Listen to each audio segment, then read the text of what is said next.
So Kate Leth is back. So you know what that means. Time for another straight male to be a jerk. I joke, but Lily, that's our introduction to the other masculine male in the show. Kind of besides Snapdragon's family, but I mean that we'll get to that one in episode 11 or 10. I forget when they actually talk about them. But yeah, so we introduced to Cal, who is Parnell's brother. And how we're introduced to him is, well, it's a fall festival. Like the name of the episode, the Festival of Fall, even though they call it the Autumn Festival, which is basically their version of Halloween by the looks of it, mixed with a fall festival. So he sees Rosemary in her dragon outfit, because she's dressed as a dragon, and he goes, "Out of my way, lizard." Okay, did she piss in your cornflakes recently? What the heck did she do to warrant that? And then he sees Sage dressed as a raven, or, well, Raven-esque. She's got like a frou-frou style skirt style thing. She's got like a little flock. Kind of similar to what the top looked a lot like Sansa would wear in Game of Thrones if you replaced the wolf motif with ravens. So he's hitting on her. Parsley's just standing there watching this all unfurl and literally telling him to back the hell off because, dude, back the hell off. And literally, he's just, whatever. Like, hi! Have we met? No, we've never met this character before. We've only heard about him in passing. And literally, he is another example of the toxic masculinity. Where Aster was all about the ego, he's all about the womanizing and believing all women deserve to be him. Well, that's not to be with him. No, that's an inverse of Caraway, or Snapdragon in a way. But regardless, he's there, he's a jerk, and I normally try to do this in somewhat chronological order with events to come, but I'm going to try to combine this two stuff together because I want to talk about what happens with the girls specifically at the end. So while all this is going on, the cat girl from last time, I forgot her name. Her name is Olive. She's working for the Triumvirate, which is basically which country's elite wizards or whatnot. They're like the ones who run the country, which, you sound really legit and not evil when you call yourself the Triumvirate. Caesar, how did that Triumvirate go? Yeah, dictator for life, I believe is what they were called. But beyond all that, so they tell her she's got to kill the girls, because the girls have discovered that A, the rod exists, and B, the healing water can heal it. They haven't told anybody, though. So, again, why haven't you told anybody? There's no reason not to. You don't believe they're spies. You don't believe there's a conspiracy. For all you know, this is a natural occurring thing. So, why, especially Ty, why didn't you tell your mom? Hey, Mom, you know what Dad's stuck in the crucial forest that is literally trying to decay and kill him? Well, I found something that can work. This magic water right here. Let's go see him right now so we can save the forest. No, we can't do that because that would make sense. And before anybody says this might take place right after the events, I kind of call bull because while Rosemary is the dragon and Sage is the crow, Parsley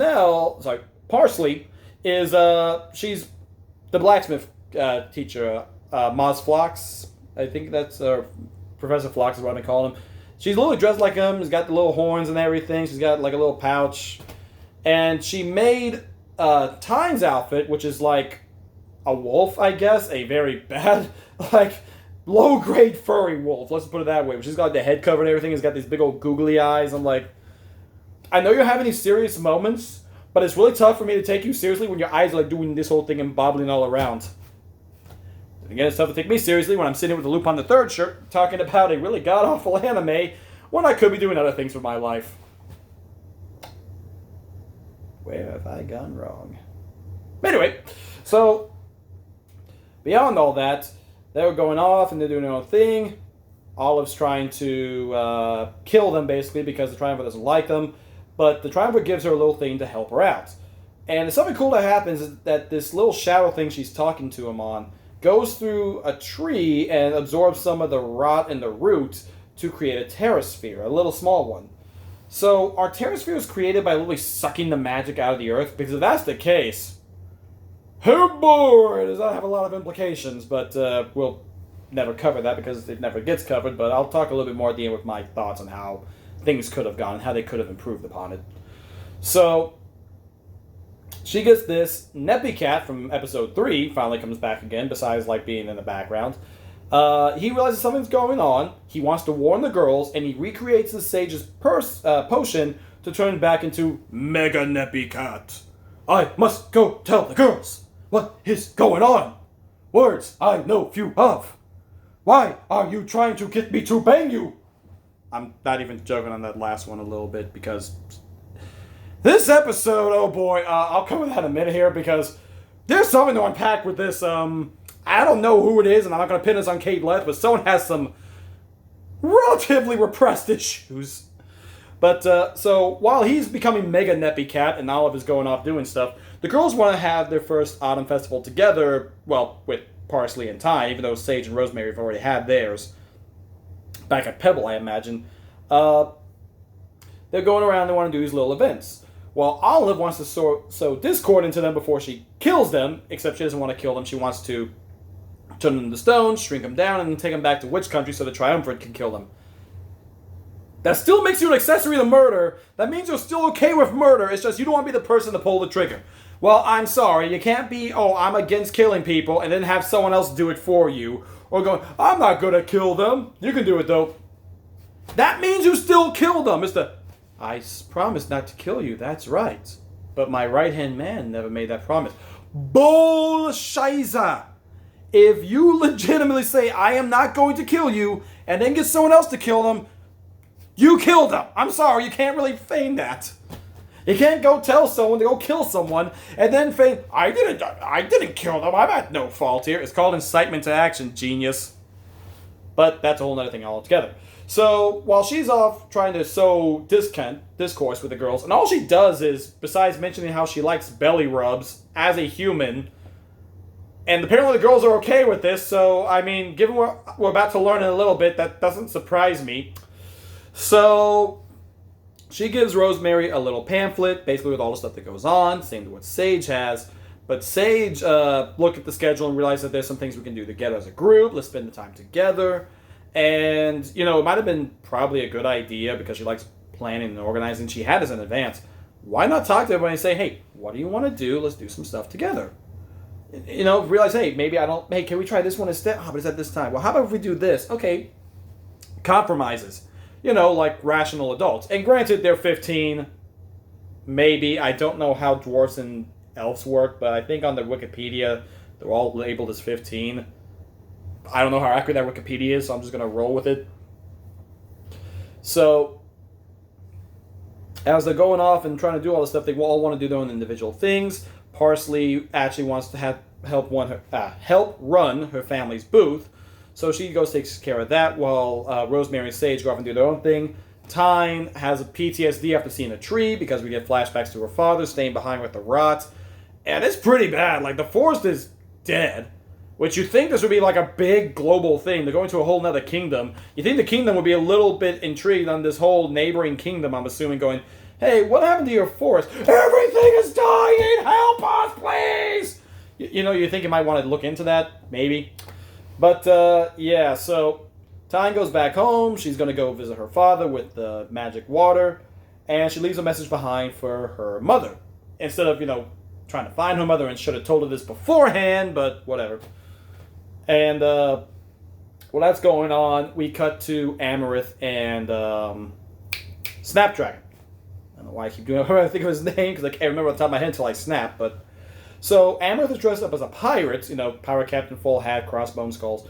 And, Snapdragon is actually dressed up as a mermaid. Not a merman, a mermaid. So, he's got, the long hair, he's got, instead of breasts, he's got, like, starfish over the chest area to make it look like he's got boobs. So, trying to make himself look like a female. And fair enough, we've all seen... Listen, you ever been to a college campus during crazy frat nights or during any crazy events? You've seen a lot of crazy things. And by all means, that's not that big a deal anymore. But beyond all that, when Cal comes across Snapdragon, he only sees the back of his head. He thinks he's a woman. I don't know, maybe the mermaid outfit might be a little bit of a bad giveaway. But yeah, so Cal basically tries to flirt with Snapdragon until he turns around and sees who he is. Snapdragon corrects him, like, Cal, what the heck is going on, man? And he goes, Snapdragon! dude, why are you dressed like a female? Like, oh man, you freak! And he just runs away. Behind you was about 8 different cat girls, a walking tree, a mummy, and some other crazy stuff going on, including a kissing booth, which is a real thing, by the way, I'm guessing. So yeah, are you really surprised that this is a thing? When trans magic exists in your world, you're shocked that somebody might be wearing something a little different? Like, dude, your world makes no sense. So, but I do like this. When Cal starts freaking out on Snapdragon, Amaranth steps up and protects him, and literally, he's dressed up in a suit, so she makes a joke that he's a funeral director, pulls out her freaking wand and goes, hey, you want to be a funeral director, alright? You can start digging your own grave. He goes, excuse me, I'm a groom? Why? Of all the weird outfits, like, if you want to wear a suit, just, hey, I'm a butler, I'm a tuxedo man, I'm a spy, something, I'm a suave nobleman, something. A groom? That's one of the weirdest outfits I think I've ever seen in any medium. And while she's doing this, Snapdragon is very receded, and his demeanor greatly changes after this. And it kind of meshes with the whole gender identity issue he's going through. Now, Snapdragon, as I've said numerous times, is trans in the show. And even on the Wikipedia page, like I mentioned where I got the girls' ages from, just so I could kind of get an idea what the heck I'm dealing with here. Especially because they don't look 15 at all. But he legitimately is labeled as female because he was a boy and he's going to be a girl. It was a girl. I'm not going to get into the semantics. But he's in the process of it. A little different than Caraway, who's already done. So when Amaranth and him just go off and do things, he's a lot more recluse and a lot more subdued. Even when she comes across Parsley and makes fun of her outfit for looking like the professor, but Parsley doesn't care, it's Parsley. So this is where things get interesting. So remember, Sage up to this point has been having a thing for Rosemary. Mostly because, like I said, I'm like 99% certain Sage is gay. Whatever. And it's clear that Snapdragon has a thing for her. Well, up until now, she hasn't really given Snapdragon much of a look. When she sees him dressed as a mermaid, aka a girl, is when things change up. From this moment on, and I'm being 100% serious, from this moment on, she will spend a lot more time with Snapdragon and will be a lot more pining with him. So here's the thing. Rosemary only showed an interest in Snapdragon once he became a female. Once he was shown in his female form, I guess you could say.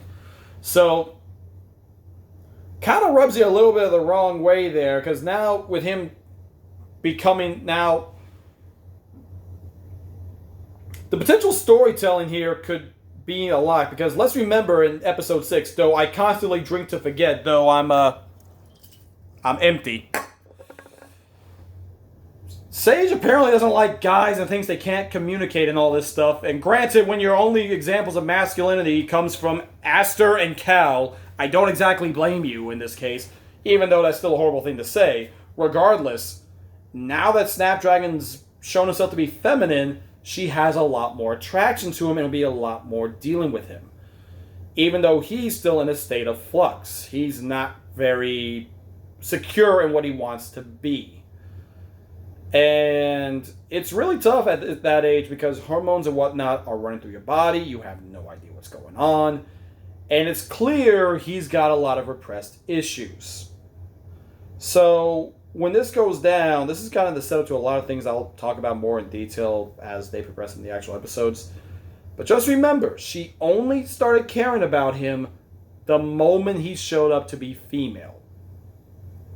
Now beyond all that, we get something even dumber. I'm not saying I was dumb, I'm just trying to segue here. So, after that happens, he has to go away. He's trying to hang out with Amaranth, but it's clear what Cal said is getting to him. His body language is very closed off. He's very shut down. It's clear that he has a lot of stuff going through his head right now. But that's in the background. In the foreground, we have Rosemary and Sage having their fight. Yes, this whole plot has been leading to this moment where Rosemary and Sage have their first big fight. And what is it over? Well, I'll have you know. Rosemary is being Rosemary. And Sage is being way over critical than normal. Don't get me wrong, Rosemary's still being a jerk, but I mean, it's still Rosemary being Rosemary. She's sporadic and crazy and likes big action thrill stuff. But Sage is taking a lot of this stuff way more on the nose. Which I guess you could say maybe she's reached her breaking point, but at the same time, it seems to come out of nowhere.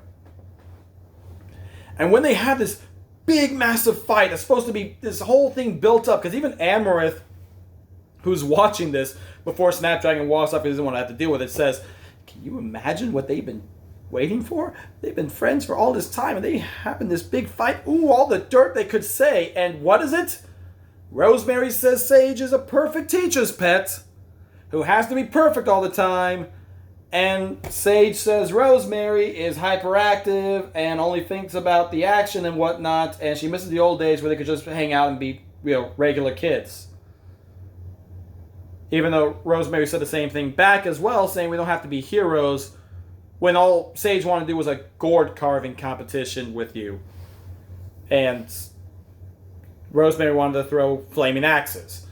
And then there's Parsley in the middle trying to keep everything together because she's the heart of the team. She might be the dozer tank as well, but she's the heart. So, yeah, it's really tough because this scene just comes out of nowhere, especially given the last episode where Rosemary almost died and Sage is all in tears and rubbing up on her and putting her head on her shoulder in a interesting way. Like I said, it's weird that this just comes out of nowhere. And even with the next episodes, I mean, they kind of patch things up, but it really doesn't do that much with it.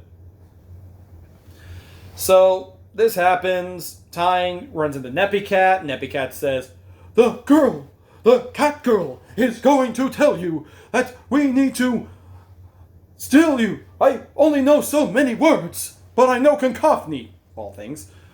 So, Tying realizes that Neppy Cat's probably being serious because he's back to Mega Neppy Cat. So, literally, she's looking for all the cat girls, but of course half the people are dressed like cat girls, or even though she looked at a guy who was a cat girl, but whatever. So, Olive is off running around, Neppy Cat's running, and here's where we get, I forgot to mention this earlier. Before the fight, and this ties in with Neppy Cat, so I'm going to get to the Neppy Cat one first, then we're going to get to something that happens before. Someone has repressed issues. I'm just going to say it. Because up until now, while there have been some hints of sexuality in a way, we never really got this overt and stuff. I mean, even with the cousins, and we do see them in this episode, I'll get to them in a second, there really isn't that much overt sexual overtones. Like, I joke about the whole Rosemary and Sage, but, it's mostly just, I wouldn't say subtle, but at least the more physical contact than anything is not that blatant in terms of verbal. Literally, Neppy Cat's trying to find Olive, or as he calls, the mean cat girl. And literally, he comes across this woman and goes, hi, big boy. I wish I was joking.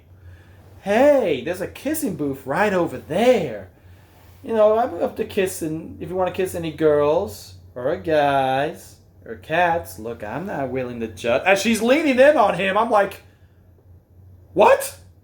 Like, what age is this festival? Like, it's rated E for everybody, or T for teen, or M for, oh my god, why are you doing that in public? And you think I'm joking, but that's the second issue. The first one comes up with Sage's cousins show up, and the more, I hate saying this word, her biological cousin, the one that looks a little bit like her, is dressed up like a magician, and Aloe, the elf girl, is dressed as a bunny. I get the feeling she's going to pull a rabbit out of the hat, if you know what I mean. And if you think she's pulling one rabbit, no, there might be multiple rabbits, because then Caraway shows up, dressed as a rabbit too, and they've been saying for the last 4 years that him and Aloe have always worn the same outfit, which is actually funny because Sage's cousin mentions how they're both girls. So I guess she technically misgendered Caraway, but whatever. So then the girls ask, well, how do you guys know each other? And the looks on their faces are redder than. Honestly, I could probably pull up a thing of Coke right here and it'd be redder than that cap. Because boy, oh boy, things get a little heated, and they go, we go to the same parties. Oh. So we got parties with adults where I'm not saying, I'm just saying. And then you have a kissing booth where you can kiss boys, girls, and cats.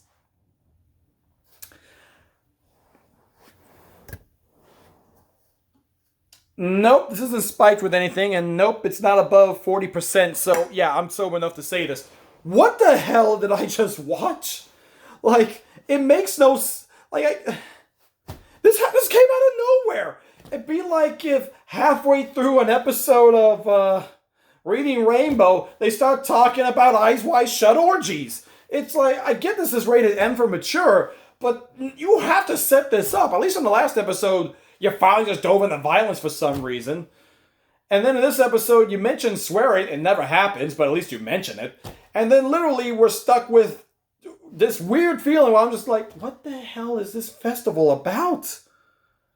I kind of don't want to know now at this point. Like, why are you wearing costumes? Is it because you don't want to know who you're in the pile with? I shouldn't be making these jokes. And once again, sorry kids if you're watching this. You shouldn't be, but whatever. You shouldn't be watching this either because, man, I was not ready for this. And if you think it's a one-time, it's going to continue on, they're going to keep going with this, not really. I mean, we see kissing in the next episode, but that's about it. I mean, we don't really get anything crazier. Which that means, yes, I'll have to take 2 shots next episode. I know that, but regardless. Next one's going to have a bit more drinks than the only 4 I actually had in this one. Mostly thanks to Cal being Cal, and even though Amaranth would have made me drink because she said she was going to swear, which I guess I should get back to this and ignore the crazy sexual escapades and repression that one of these writers have. So Snapdragon runs off with Amaranth, and basically he's in tears because of what Cal said, and, you know, fair enough. If you have a lot of mental issues and whatnot, if someone says something that hits your weak point, it can hurt. I'm not saying he was triggered, but it can still hurt. And you can say if that's a trigger, fine, but I wouldn't say that because you're not having Vietnam flashbacks or anything like that. It's just that, you know, you remember something that actually hurts a bit. You're not going to go into full shock and your body's going to shut down, but, I mean, even here, he's still cognizant of his own faculties. He's still aware of what's going on. It's just that what Cal said hurt. And they're in this little booth where they got these like virtual reality goggles where they can play this game, and I'll talk about that in the next episode when we actually see it. But Amaranth shuts off the area with a little magical portal, so that way they can, you know, talk about this, and she's trying to get Snap to open up. And it's something that is a little weird.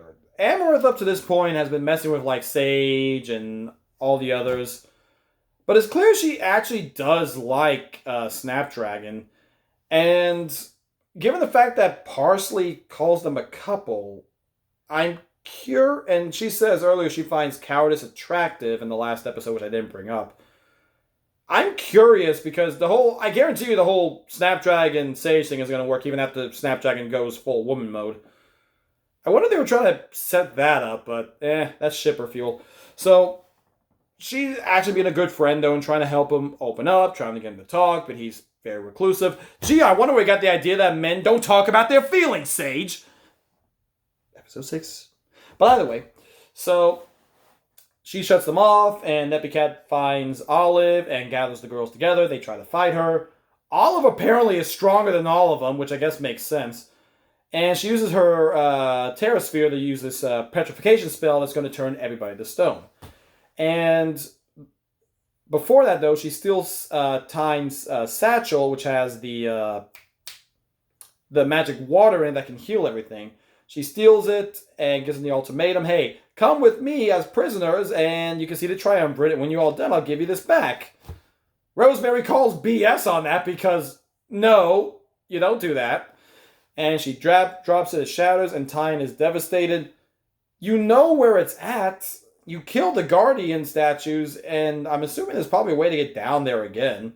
mention to the teachers. This is a chance for you to talk about it. I mean, granted, they're going to explain why they won't in the next episode, which is still asinine, but at least there's hope. I think it's all gone. So she tries to fire some arrows at Olive. She deflects them. Sage loses her Terrasphere. Olive activates her own Terrasphere, which basically is going to be that giant petrification spell. So the girls all get together to huddle near Sage, that so that way they can be protected. But Parsley goes to save Nepicat and try to pull him into the portal as well, or the barrier as well. And when she does, everybody gets turned to stone, including Parsley and Nepicat. So at the moment, the only people who aren't petrified in the whole city is Olive, Rosemary, Sage, Tyne, Amarith, and Snapdragon. Amarith's barrier is destroyed, but because of it, it protected them from the spell. So it's clear that Amarith and Snapdragon will actually be able to do stuff in the next episode, even though they're playing this little virtual game. Spoiler alert, they don't do anything, but they kind of get sucked in while everyone else is petrified. So, let me see if I understand this correctly. Your plan to take out the girls was to turn them to stone and have them be shattered, but you're going to turn the entire place to stone. So, question, how did you think no one was going to notice that? Yes, you're the triumvirate of which country, so I'm assuming you're powerful or whatnot, but I imagine someone's going to notice an entire city getting turned to stone, and they might investigate it. I don't know if you can track magic, but someone's going to realize, hey, someone turned everybody to stone. Maybe we should investigate what's going on around here. Just saying.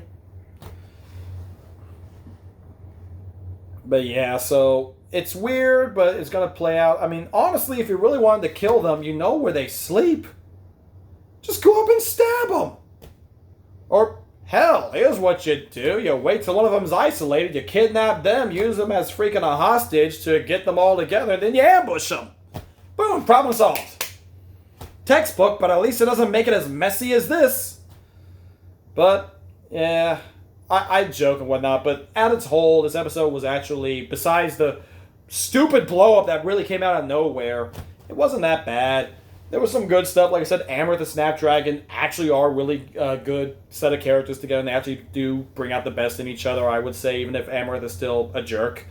Parsley is still amazing. She's best character, trying to bring everybody together and trying to be the neutral arbiter between Sage and Rosemary's really stupid argument, but whatever. And, oh yeah, Cal is still a straight male and a piece of garbage. So, thank you, Kate Leth. I'm curious if you wrote or directed episode 11. I don't remember, but I feel like I need to make a bet. But, all jokes aside, well, that's 2 episodes. Normally I do these in 3s, but you know what? Kenobi is out, Miss Marvel is out. To date this, I'm going to need to take a break, y'all. And plus, well, episode 9 and 10, they ain't going to be that much, but I got to get ready because episode 11, oh boy.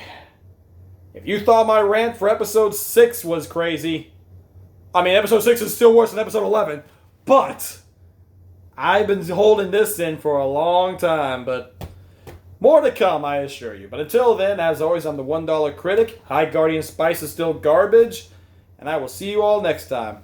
Later.